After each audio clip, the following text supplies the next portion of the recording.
We are rolling, and you can begin, Susan. Today is March 10th, 2023. We are here with Georgine Rosman. I am Susan Georgine. Kendall. Georgine. And we are in Toronto, Canada. Okay, you can pass it back to her.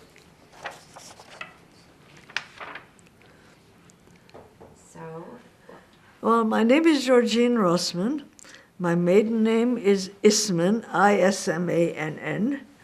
I was born in Budapest, Hungary on January 4th, 1933. I was an only child because most of my friends are only children because Hitler came in 1933. So nobody wanted another child. So anyway, so my friends and I, or cousins, we all are like sisters because we didn't have anybody else to be, any brothers or sisters. My parents were, no, actually my grandparents, from my father's side, came from Galicia. And I even know the town. I don't know how I know, but I remember. It was from Yavorov. And my grandmother must have been from a quite wealthy family because they didn't have any higher education for girls. So she was sent to Debrecen, which is in Hungary. So she graduated high school there. And I really don't know how she learned Hungarian that fast, but she did. And then my grandfather, now I don't know if they were boyfriend, girlfriend earlier, and this, I don't know about this whole religious bunch, how they were, but they both moved to Hungary. So they had 5 children. My father was the youngest, and they were all born in Budapest, so everybody was a Hungarian citizen, which was a big thing because at one point, I think in 1940, they deported everybody who was not a Hungarian citizen. I grew up in a very comfortable life. I mean, I had a nanny, we had a housekeeper, so I was, and my father had a fur business, which was quite well known in Hungary. And some of the celebrities had their mink coats done. The Gabor girls had their mink coats done there, and they know them. So we had a good life. My father was called into a forced labor camp the first time in 1940. But that was like a sanatorium. I mean, that was not really hard.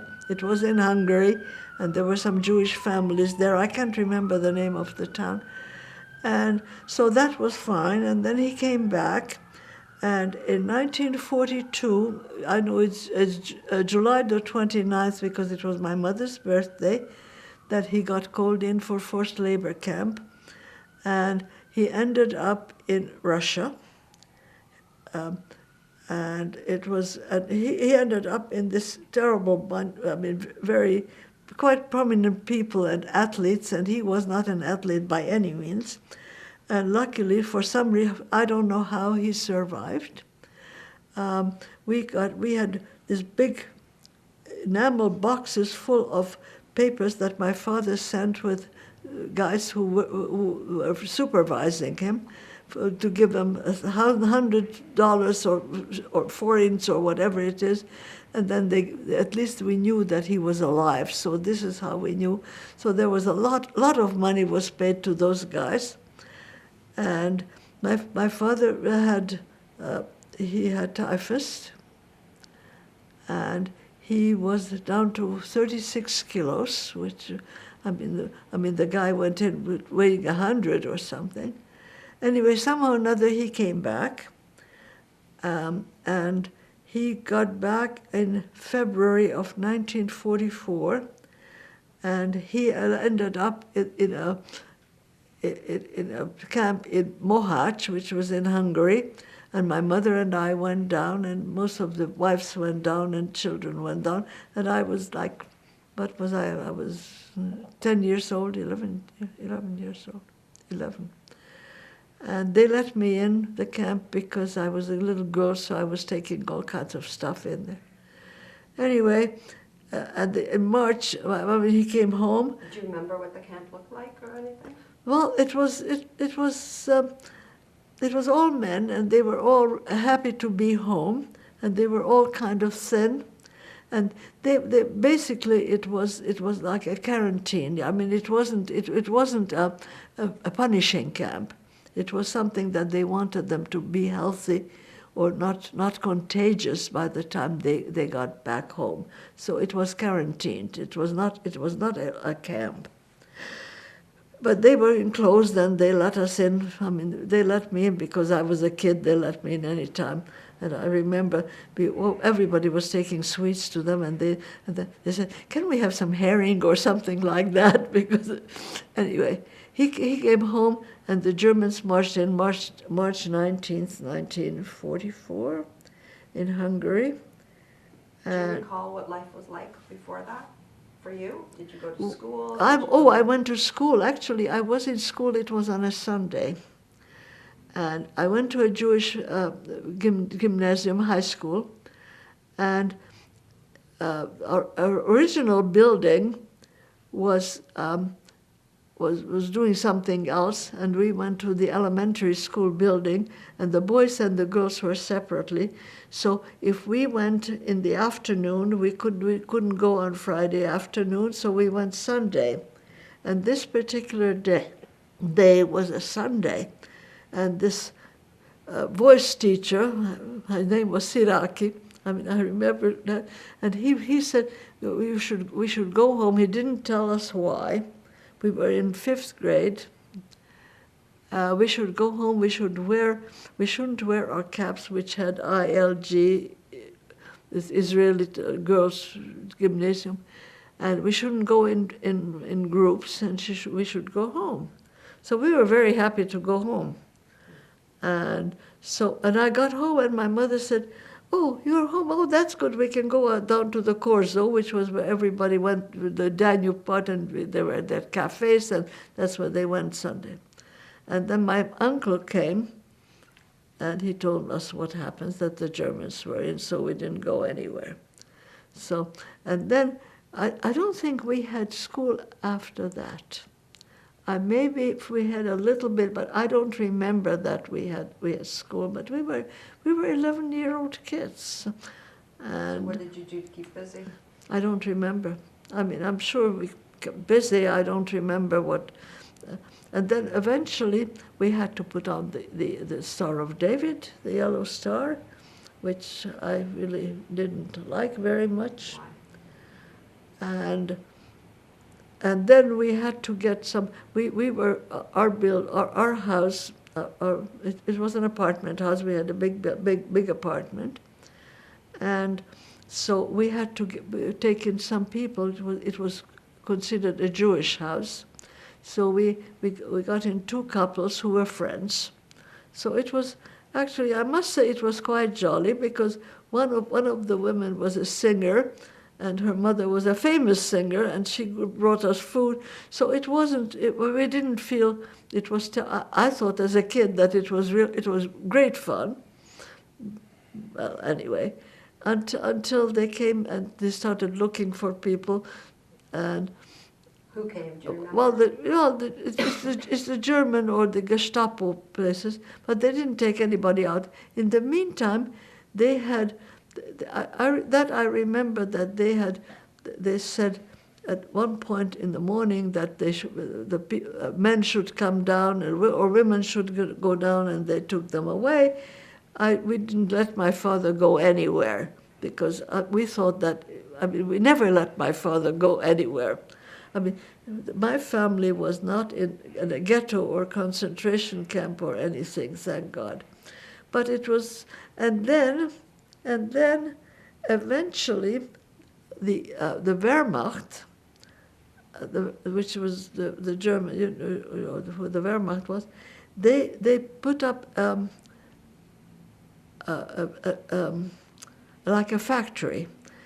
The best known shoemaker, tailors, furriers, they collected us. and it was, I know exactly where the location was, Semmelweis Street 2, and so we went there. It was a big place. It was above a movie house, and it was a huge place. But of course, my father, who was a furrier, when he learned how to do first, he was a very young guy. So, but we had to take in the minks and the Persian lamps and everything else. So the material was there. So he knew the people who worked for him. So he took this minks and had an inner lining thing for Goering from mink. So, they all did that. I mean, nobody really knew how to work properly, because those were all the bosses of all those people. Anyway, but we had these people, they went to our apartment. Which people? The Germans. I mean, that bunch was, I can't complain. That bunch was really good, and especially the head guy. His name was Grobau, and one of the soldiers took my mother to the hairdresser, for instance. Or there were lots of Jews going down on the street. I mean, they were taking them away, and we had a gentleman's agreement. If a very close relative is there, one of the Germans will go down and take them out. How did you know? Well, we looked out with the window. We could see on the window, those had their big, huge windows, and they were marching on the street. And if somebody, I mean, it didn't happen to us, but if somebody had a close relative, they picked them out and whatever. I mean, they were actually quite decent, I must say. Were you frightened? Were you scared at the time? No, I wasn't frightened. We lived in the same building. My father had a customer who had an apartment there, and so we lived there. But they also had a building a bit further away.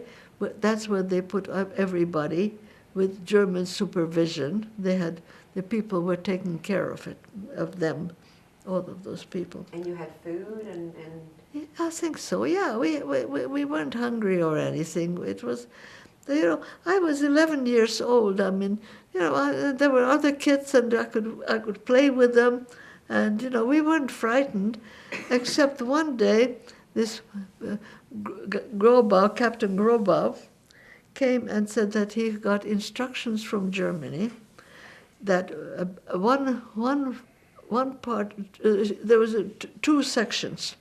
One section will have to leave for Germany in a couple of days, and he guarantees it personally that nothing will happen to them. And it happened. So we were in the first group, and we said, well, my parents said, we are not going to go to Germany. So we left there in the middle of the night, and we knocked on the door of our housekeeper, who lived, we know where she lived, with her husband, in a small apartment, and they gave us all their papers. And I don't really know where we went. Maybe we stayed there. I can't remember where. Did you pack suitcases? I don't know. But in the meantime, we did have Swedish Schutzpasses. How'd you get those? Well, that was before that was before we had it. What's his name?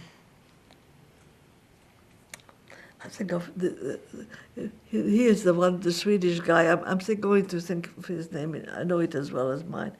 Anyway, Wallenberg. Well, so somebody we knew Wallenberg, and we got our Schutzpasses, all three of us. So I think then we went into a Swedish house, and also we got my grandparents in there, and I don't even think they had a Schutzpass, but we got them in. And then my mother realized that this is not a really good place because they can come and take us. So I had my father's sister and her daughter, and my mother and I. We had the papers. from our housekeeper, and they made a paper for me as a daughter, false papers, and my aunt and my cousin had them too. So we got a Jewish apartment in a really good place in Budapest, in the fifth. It was a really, you could get as we were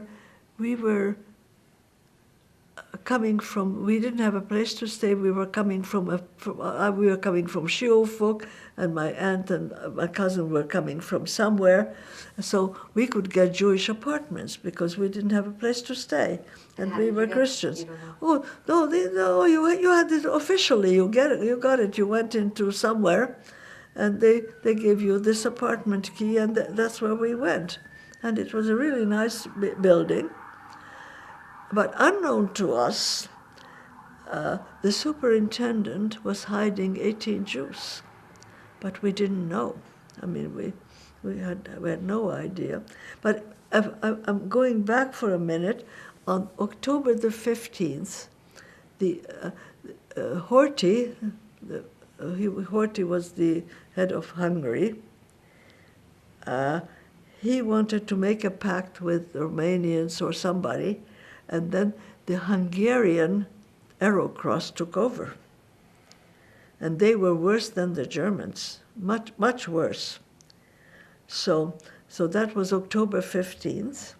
And did you know that? Did you feel? Oh, it was in it was on the radio. Whoever had radio, I mean, that was also some of the things. You couldn't have a radio, you couldn't have a television. You had to give everything in, all the jewelry and everything. So anyway, but we knew it was on every radio everywhere. So they knew October 15th was when the Arrow Cross took over. And so anyway, I was somewhere, which I was interrupting. Anyway, we were in that apartment, and as I said, 18 Jews were there, and the Arrow Cross was coming back and forth.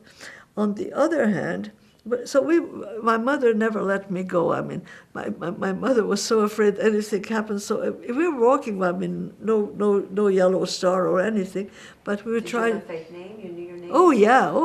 Oh, I knew all the Catholic prayers. I knew all of that. I mean, we grew up. I mean, 11 years old, we're grown up at that point, and very scary. I was scared. I was scared because one day I was going somewhere with my mother, and we were in 3 different places, and they had bombs, and I was cut several places, and from that time on, I was really petrified from bombs. I mean, I was bleeding, and I was a chubby little girl, and anyway, so we were there, and then. Oh, no, my birthday is the 4th of January. And on the 3rd of January, in the meantime, my father, my grandparents, and my uncle, they're all in a Swedish house. On the 3rd of January, I said to my mother, I really want to go there because I want to spend my birthday with my daddy. So, of course, we went there. There were a zillion people in one room. I mean, don't even ask what they looked like. I mean, anyway. And the morning, I woke up in the morning, I don't know how many people were in the room, that they are taking away people, they're gathering up people from the Swedish houses. So my mother grabbed me and my father. My father we put into the German house where they had it. Well, before I said that they had a house where they housed the people who were working for those German people. And they didn't take away the second part. They just lived there, and there were some German soldiers there. But we got my father in there and my uncle, and we went back to our apartment. And then a few days later, we were down with my cousin. They were bombing Budapest. We were down with my cousin, and she was 2 years older than I was, and then the Arrow Cross came. Now somebody must have must have told the aircraft that there are Jews in that building. I mean, they were not talking about us, but they were talking about the 18 who the superintendent was hiding. So there they were. My cousin and I were down in the cellar, the bomb shelter. No, in the bomb shelter, because it was safer. My mother and my aunt were upstairs, and so they started separating the people, and they didn't know what to do. And then I heard one of the guys saying, pointing to me, "This little girl is not Jewish," and they left us there. Did you show them papers, or they just? No. I didn't have paper. They knew. They looked at you. They knew it. They collected the 18 people, and they looked at us. And my cousin looked kind of Jewish, but they said, "This little girl." And I had very blonde hair, and the nose and the whole thing. And so they left us there. I mean, it was very scary. And eventually we found out that all the people they took, the 18 people, they shot them into the Danube. There is one lady who met my aunt. It was Mrs. Sonnenschein was her name, and she told her. That's how we found out that she swam out, but the other 17 were killed. They were shot in the Danube. So, there's always some good things coming out of I don't know what. And then we were afraid that they're going to come back for us. So we went over to where it was very close to where my father and my uncle was. And by that time, the Germans were ready to leave. And the Germans who were taking care of them, they were very mild-mannered. I mean, they knew that it's better if they just keep quiet and leave us alone. So it was really, really cozy. There was this double bed, a big double bed, and there were 7 of us sleeping on that bed. Family? No, family and friends. I mean, there were all kinds of people. I mean, they were there. So one of the guys says to me, I said, "You know what? I mean, this was already in January. I mean, one of my parents' friends, and I was sleeping next to him, and between him and my mother. And I said, I think the Russians are going to come in today." He says, "You know what? You are going to get the first this cognac candy in Budapest." And they did come in that day. And I did get the first box. Anyway, so that's what happened. And so we survived. My family survived. My grandparents survived. We went back to our apartment. There was no window in Budapest left at all, ever. So my parents and we went down to another Szeged. It was the second biggest city in Hungary. And some of my family moved into our apartment. And then in the meantime, my father came back and forth, and anyway, in May we came back to Budapest. And, we are the lucky ones because we all survived. I mean, I had one cousin's husband who didn't, but, or cousins who lived out of Budapest. But we were very lucky. But how did you get food and shelter? Like, how did you live during that time? Well, you see, when we were with these false papers, my mother and my aunt went shopping. I mean, whatever they could get, and of course the food was awful. I mean, I never eat peas or beans again in my life. I mean, it's really disgusting. But we had water. I mean, I remember my mother made when we were still at home. There was no running water. They had to go down to the courtyard, and all the guys had to take off their shirts and wash, because we didn't want anything happening or any animals coming in with them. So we never had any problems with that. I mean, look, we always lived, except in the Swedish house when there were a zillion of them, but we were there for one night. We always lived. We were afraid I mean, we were walking on the street. My mother never left she was taking my hand all the time. So, but we basically, it was scary. It was something you will not forget. And somebody who was a 10, 11-year-old grew up in a minute. I mean, my mother even said after the war, after 45, that how about the French mademoiselle or somebody to come back again? I said, you know what? I grew out of the nursery, so and I was, and all of my generation, we all grew up, we all went through that, and we became a very intellectual generation. I mean, all my friends, we after the war, I don't know if it's interesting for this thing, we have discussions, not like 10 and 11 and 12 and 13-year-olds have.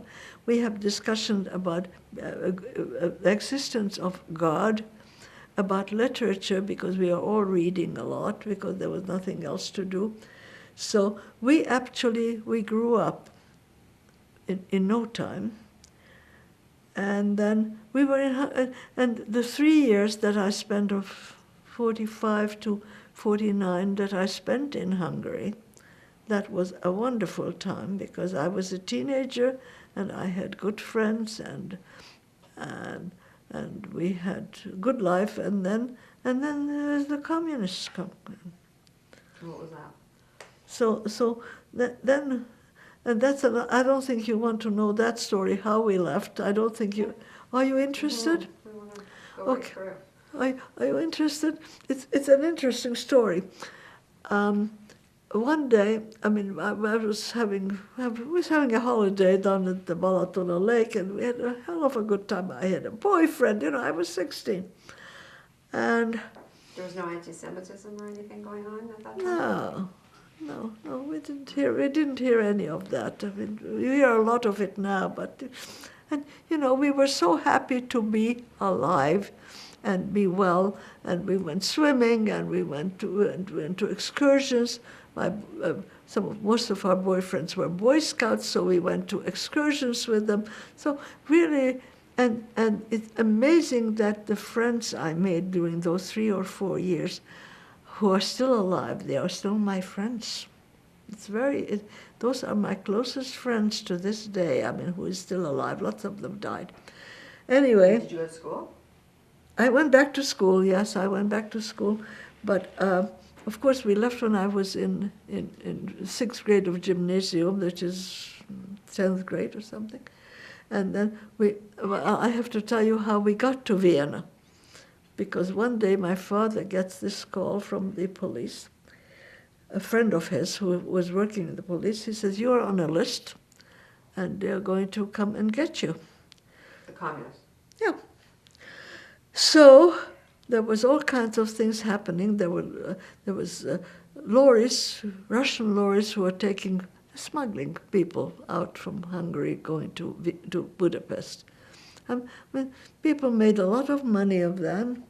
Anyway, we found one of those, and How? I don't know how. I mean, through the grapevine. I guess people knew what was going on. Anyway, they found this lorry. Then my father jumped off it, and eventually he left. For a while he was in the there's this place where all the crazy people are. And we had a friend who was a doctor there, so we put him in there for a while that nobody should find him. Anyway, there was a way he got to Vienna. And here we are, my mother and I, and he was sending all kinds of smugglers to get us. Now, my mother said, "No, they're watching us and they know that you left." Anyway, so one day my mother was an extremely smart woman. And she says, she comes home, and as I said, I was 16. And she says, "We're going to get married." I said, "What?" Well, she just heard that if you marry a foreign citizen, you can get a passport right away. And I was just past 16, so I couldn't get on her passport. So that's why she said, "We are getting married." So anyway, there was this friend of her friend or something, that this very nice Austrian guy who happened to be in Hungary, who I don't know if you are aware what was happening in not in Hong Kong, in Hong Kong, where they had all the Jews. Shanghai? Shanghai. This guy was in Shanghai, and I went to Shanghai. I had a look at this whole thing. This guy from Austria, no, he was in Shanghai. There's this little red book, and I found his name in it. Anyway, and he was willing to marry my mother. But my mother wasn't divorced, of course. And then our lawyer said that there's no way you can get divorced. So my mother says, let me see what I can do. And she went to court, and she says, my husband left me, and they gave her a divorce. So she married this guy. I mean, this was all for show. I mean, this was not for real. This was just for getting out. But it wasn't enough, because you got a passport right away, but you had to get to the this Hungarian office where they had to give you an exit visa. So anyway, I mean, she went there, and then they had to find somebody for me. And then this friend of ours who knew this woman whose husband was a jeweler, who's Austrian, whose brother was coming out, who was an electrician in Vienna, and that was for money. I mean, we said, you're getting half of the money now, and the half of the money when we get the divorce in Vienna. So we 16 years old, I went there to got married. It was hysterical. I mean, my friends were, I had to go for a walk with him, and he was a funny-looking character. He had a part in the middle of his head, and all my friends, they thought it was really funny. I didn't think it was so funny. Anyway, so we go into this Hungarian place where they give you your exit, and first of all, they said, oh, do you think that we believe you, both mother and daughter? And then I wasn't there, so my mother takes out my picture, and I was really beautiful. So she says, are you surprised? Something. But every day we had to go in there, or they came to our house to question us. Eventually they knew they had to give it to us. First they gave the exit to my mother, and she didn't take it. She let it expire because I didn't have it. So then I got it, and they put me on the train, and I was very unhappy. I didn't want to go, of course. I had my friends there, my boyfriend. I didn't really want to go.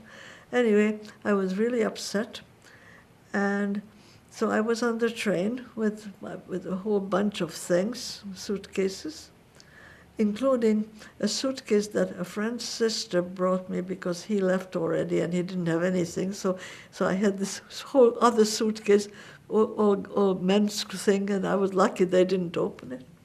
Anyway, he was from the Communist Bureau, and he was asking me. He was in my compartment, this one guy, for an hour and a half, and there were about 5 other people who went over the border. Now this was 1949 in May, so that was very difficult to get out. And the guy left for a minute, and this one person asked me, give me a phone number, because they were so sure that they'd take me off this train. So I gave him my father's phone number in Vienna. And anyway, the guy came back, and anyway, he said goodbye and good luck to you, and maybe I'll see you in Vienna. And that was that. So my father was waiting for me at the Bahnhof in Vienna, and there were the two of us, and my mother was still in Hungary.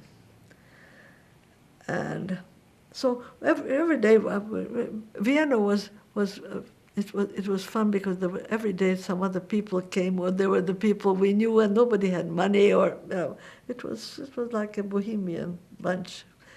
And then one day, my father and I were walking on the Kärntnerstrasse, which was the main street there, and there was a cab at that time. Now it's no cars, but it's a pedestrian street. A taxi goes by, And I said to my father, well, if I wouldn't know that my mother is in Hungary, I would have thought it was my mother in that taxi, and it was. She went into this place, and the guy, who is one of the main guys, said, look, I know what you're doing. I know exactly. Now, you are not going to tell anybody. You are getting on the first train and you go. And that's how she got there. So there we were in Vienna, renting an apartment in 3 names, which was, at that time it was kind of funny. Anyway, eventually that all got, you don't want to hear the rest of the story because it's very weird how, anyway, because I went to school. My mother put me into school right away. You're not going to float around 16 years old. So I went to an Austrian school. Then they were very kind to me because I didn't have to do German literature. I spoke German. I did speak German. I mean, we all my friends, we all spoke German. But I didn't know German literature or German this, but they let me through, and I got my matriculation from the university, from the school, so high school. And anyway, you want to know how I got here? Okay. Well, my parents, first of all, my mother comes home one day, and she says, you're going to a summer university in Grenoble. Now, neither she nor I knew where Grenoble was, but she heard it from somebody that's really good, that's good summer university. So we got on a train. We had no idea. Well, the train was going to Grenoble. I know it was 30-some-odd degrees. It was very warm. And I learned French for a long time. I knew English. I knew because I went to an English elementary school in Budapest. So I knew it. English was not a problem. But I learned French for years. Anyway, so we arrived dead tired in Grenoble. It was like 30 hours, and it was like 30 degrees hot as well. So my mother said to me, ask him, we had some addresses, ask him how to get there. So I asked him very nicely, and he answers. So she says, what did he say? I said, I didn't understand. That's why I taught you French for so many years.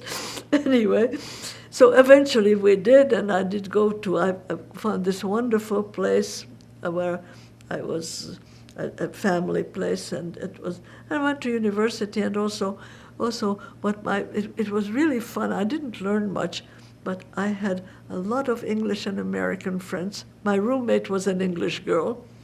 So we had a really good time, and then somebody had a car. We went to here and there, and then it was the end of the summer university. I learned how to speak French. And so my mother said, I think you should go to the hotel management school, the École Hôtelière in Lausanne, because that would be good for you with your languages, and that's a good thing for you to do.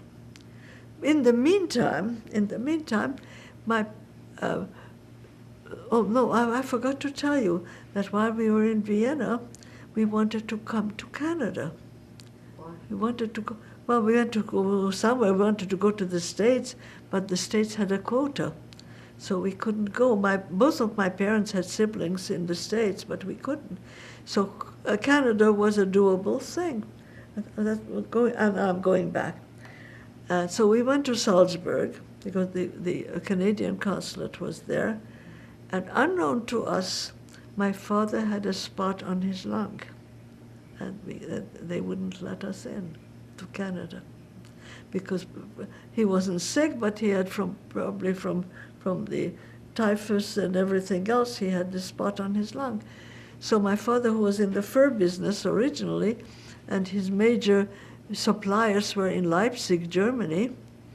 They all moved because that became East Germany, and they went over to Frankfurt. So my father said, I have to do something. So he went over to Frankfurt, and he had renewed acquaintances with a lot of his suppliers, and they told him that he goes to Munich and opens an office there. They're going to supply him with fur, and he can do wholesale fur thing. So they were in Munich in the meantime. So my mother came from Munich, and we met she wrote to this guy, somebody wrote to these guys at the hotel management school, and they said they couldn't possibly take me because I wasn't 18, and 18, you have to be 18 years or over to go there, because it's a university. Anyway, my mother didn't pay too much attention to that. She asked me, let her meet me at the station in Lausanne, and such and such. So we meet at the station, we go there, and I know this director's name was Dr. Schweitzer, and my mother could speak German with him. And she told him the whole story, that really I should really be here, and I speak all the languages, and we are refugees, and so anyway, I was taken to the school. So I went there for 3 years, and and I had a diploma there. And I never, well, in the meantime, summer holidays I did work in Swiss hotels, in really good ones. But the problem with women and hotels was a bummer, because they didn't give you any good jobs. They give you jobs at night or weekends or stuff like that. So I arrived back to Munich, and they just opened up the Air France office, or they were going to open the Air France office. Perfect. My French was perfect, and I could speak. Anyway, the guy's name was Monsieur Meyerus, and he hired me at the spot. But you have to go to Berlin because they opened the office there. So I was there for a year and a half, and I had a wonderful time. But I didn't like to be in Germany, and I'm not, to this day, I'm not a hysterical person. I was sitting on a streetcar, and I saw all the men in German uniforms in front of me, and I just had to get off. And I had an uncle, my mother's twin brother, who lived in New York. I moved to California in the meantime, and he sent me a visitor's visa. So my mother said, she said she's going to jump off the floor for 44th floor if I go, the whole bit Yiddish mama. Anyway, but eventually she thought it was a good idea to go for a visit, so it was very sad. Anyway, I arrived to New York, and I loved it. I said, I never want to go anywhere else. I mean, this is the continent I want to live on. Wow. So I was in New York for a while, and then my uncle, I had an aunt there who I loved, my father's sister, who I looked exactly alike. And my uncle moved back to California in the meantime. And so anyway, he was carrying on that I should come to California. I loved New York, but I did move to California. So I ended up in California. Don't ask. I mean, I didn't like my aunt, my uncle's wife, and at that time I was all of 21. I went to the Social Security office. I got myself a Social Security card. I rented an apartment. I went downtown LA. I got myself a job at a furrier to be a model and be public relations or something. So I made like $200 a month. $50 was my rent, and I lived fine. Anyway, eventually I met somebody. I got married, and anyway, I worked at different airlines. I ran the biggest travel agency in Beverly Hills, handled all the fancy actors, the Rat Pack, and anyway, so that was that, and I had my daughter, who I adore, and she's in New York, and she's my only real daughter. And eventually I went to Felden am Wörthersee with my parents, with my daughter. She was 3, and I met this guy who was Hungarian, lived in London, and we fell in love, and that was that story. And he lived in London, and eventually, I told my husband what's happening because I'm such an honest person. And so anyway, George and I, we went, that's the Rosman name. Eventually, he came to California. In Napa, we had a sheepskin factory, very successful. He had 2 daughters who are living here, and I'm very close to them. And traveled the world, had a really good time. And then he got prostate cancer, which was out of the capsule. And 3 years later, he died. I was 50. And then I figured I have an apartment. We had an apartment here at the Lonsdale. Yes. No, at the Lonsdale in Toronto, because George's daughters lived here. So we passed here going to Europe all the time. So we figured instead of staying at a hotel, we had an apartment at the Lonsdale. So, and also I had lots of friends in LA, so I didn't know where to go. And then I figured I'll come here. And then like 3 years later, I met Steve. I had 3 Hungarian husbands, but all lived around. And we were married for 25 years, and he died 11 years ago. He was the healthiest person I ever seen. His father lived to be 106, and mother to 100. Anyway, he got the worst kind of leukemia from one day to the other, and he died 11 years ago. And so I have 4 loving stepdaughters, and they all love each other. And Diane calls me every morning, one of my stepdaughters. And Here? Yeah. All 4 of them are here, except my daughter is in New York. So. And I have this one grandson.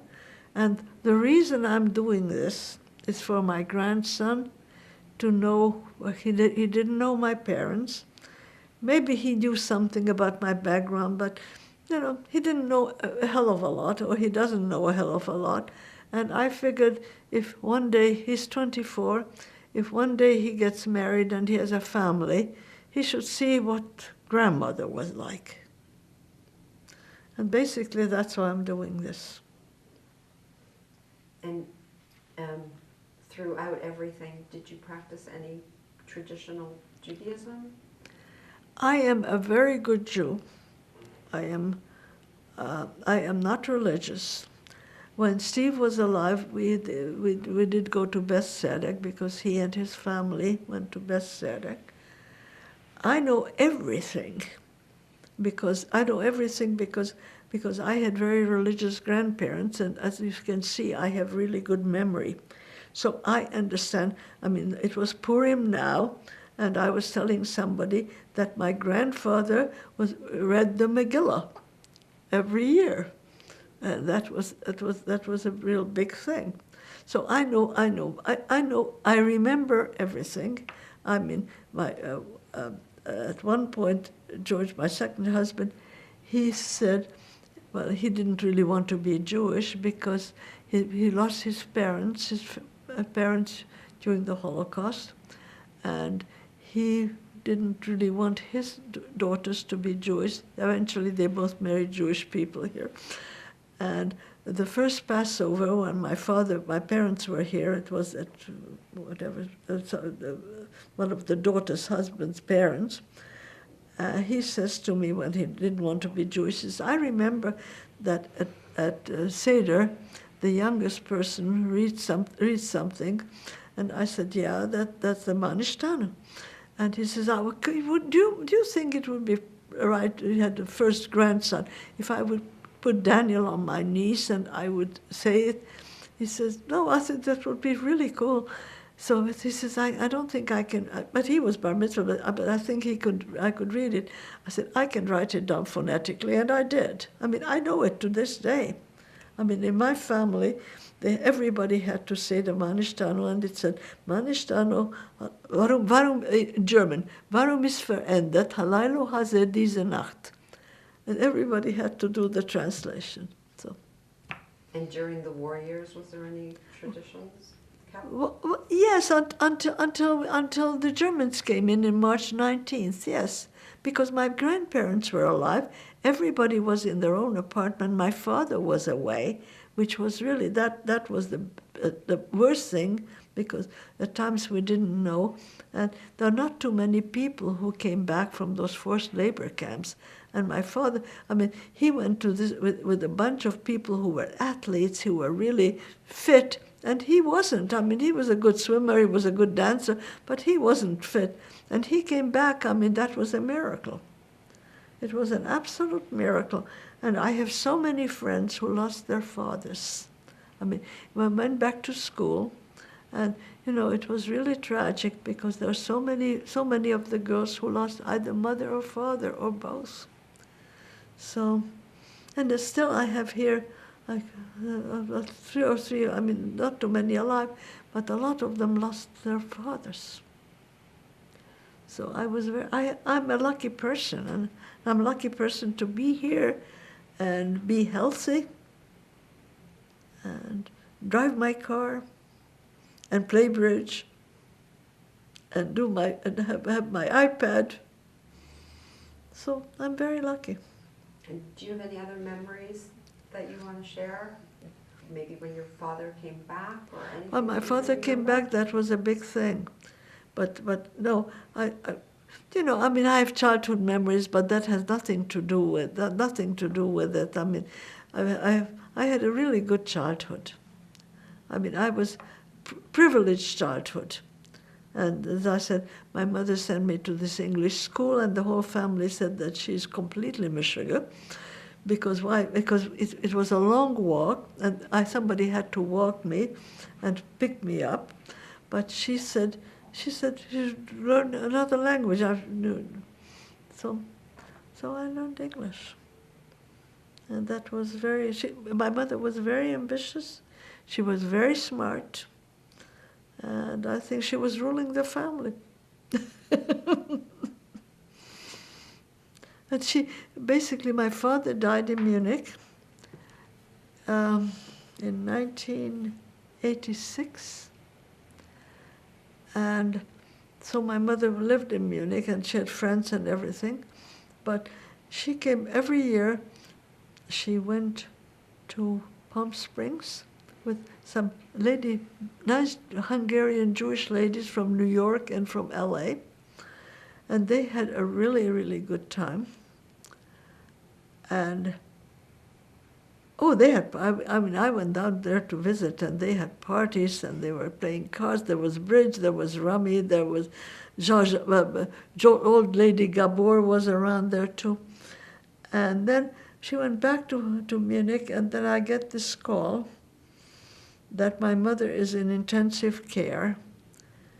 And, because I knew what was wrong with her. She was coughing on the phone, and she didn't take her glasses. She took the wrong cough medicine, so she got pneumonia. So she was in the hospital, so I got on the first plane and went to Munich and found her. Anyway, she recouped. And then a few months or maybe a year later, I get this other call that she's in the hospital. And so there I go. I arrived 12 hours late. It's a schlep.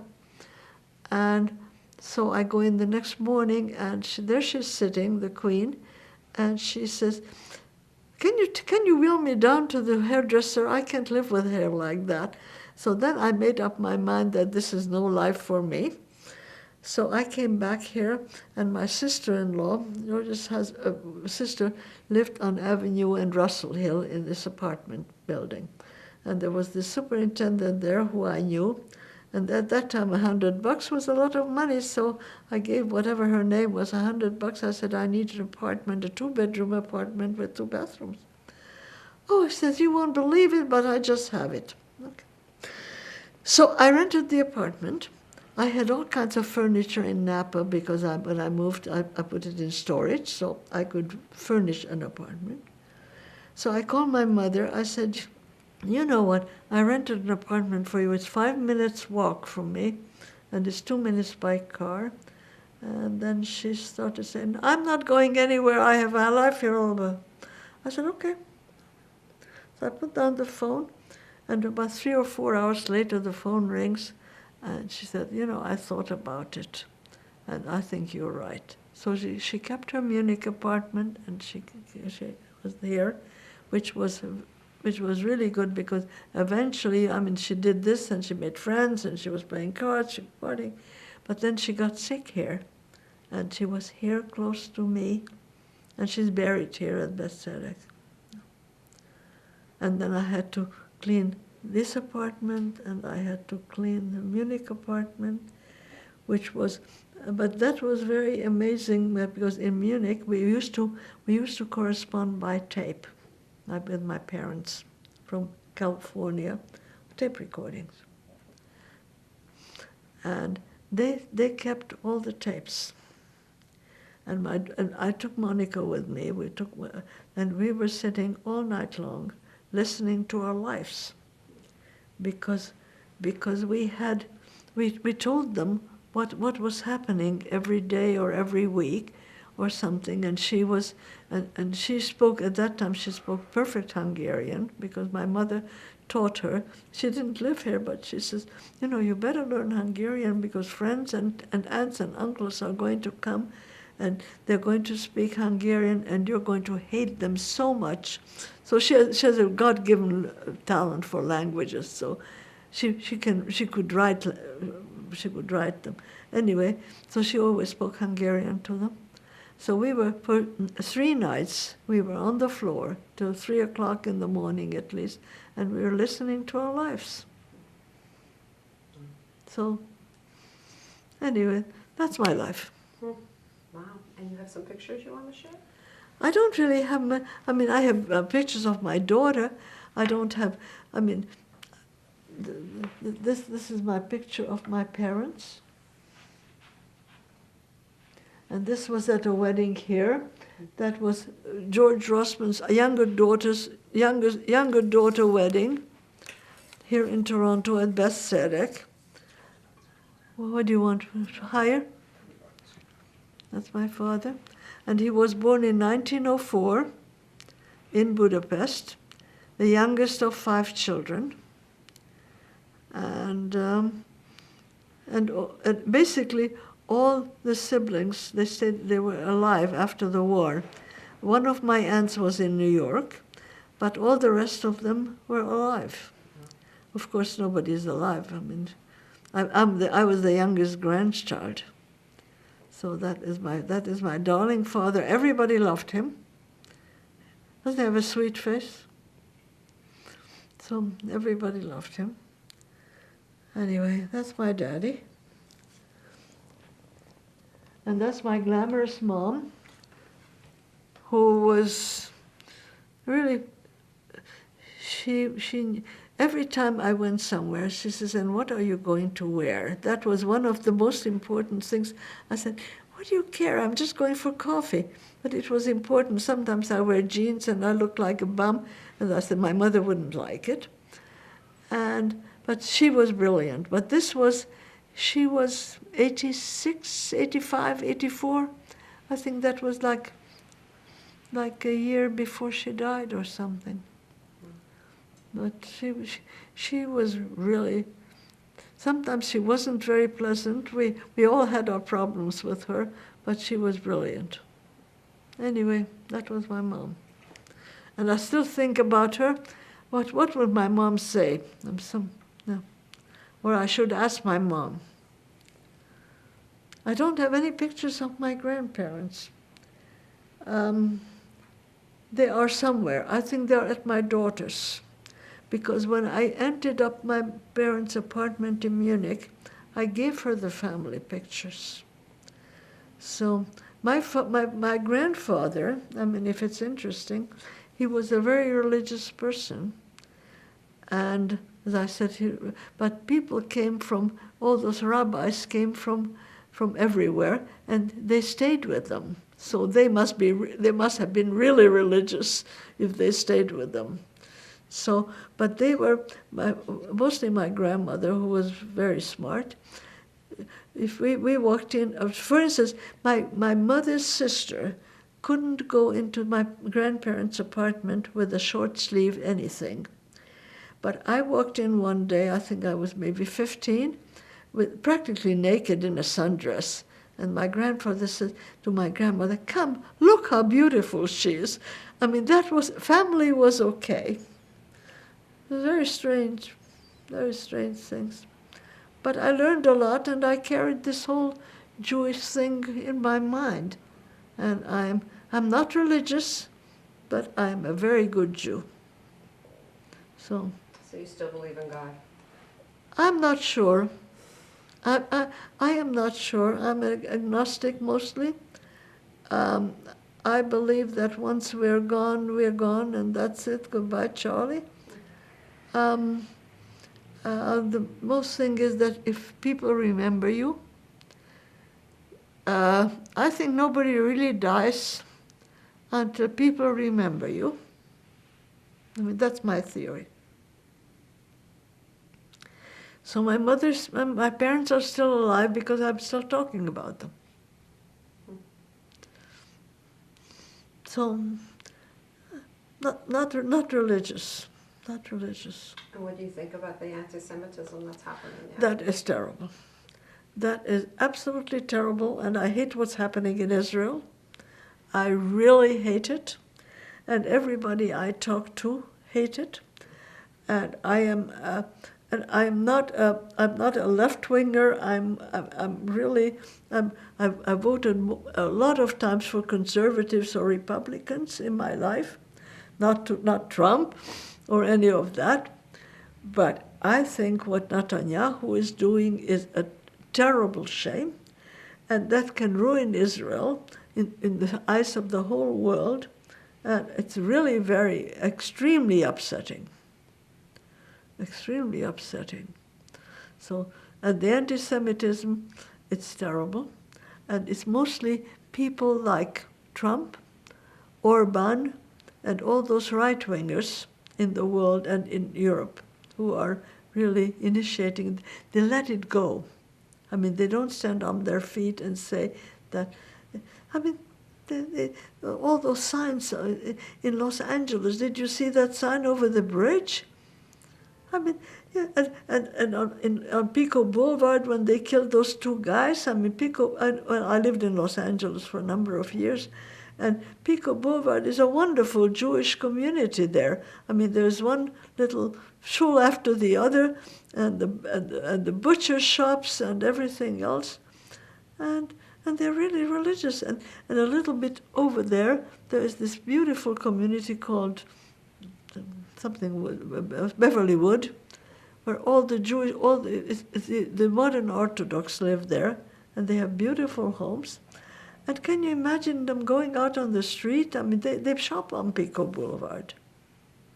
So no, I'm very upset, and I love Israel. I've been to Israel several times, and the first time I was in Israel, it was really funny because it was in 1963.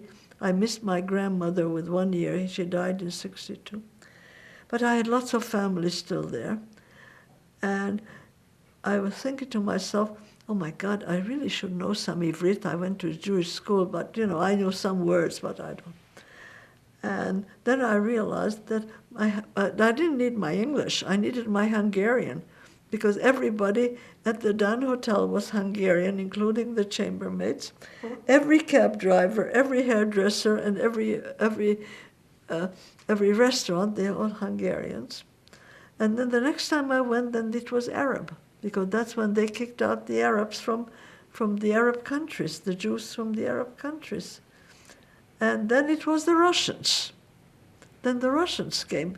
So I had my favorite cousin, he died, but I'm very, very close to his wife and his kids and everything else. And he says to me, all the nice Jewish ladies with the blonde hair, they're all dyeing their hair back to brown because all those Russian women are blonde. So, anyway, no, I was in Israel last time, maybe 5 years ago. And I love every minute of it. And my daughter was there on business in Jerusalem.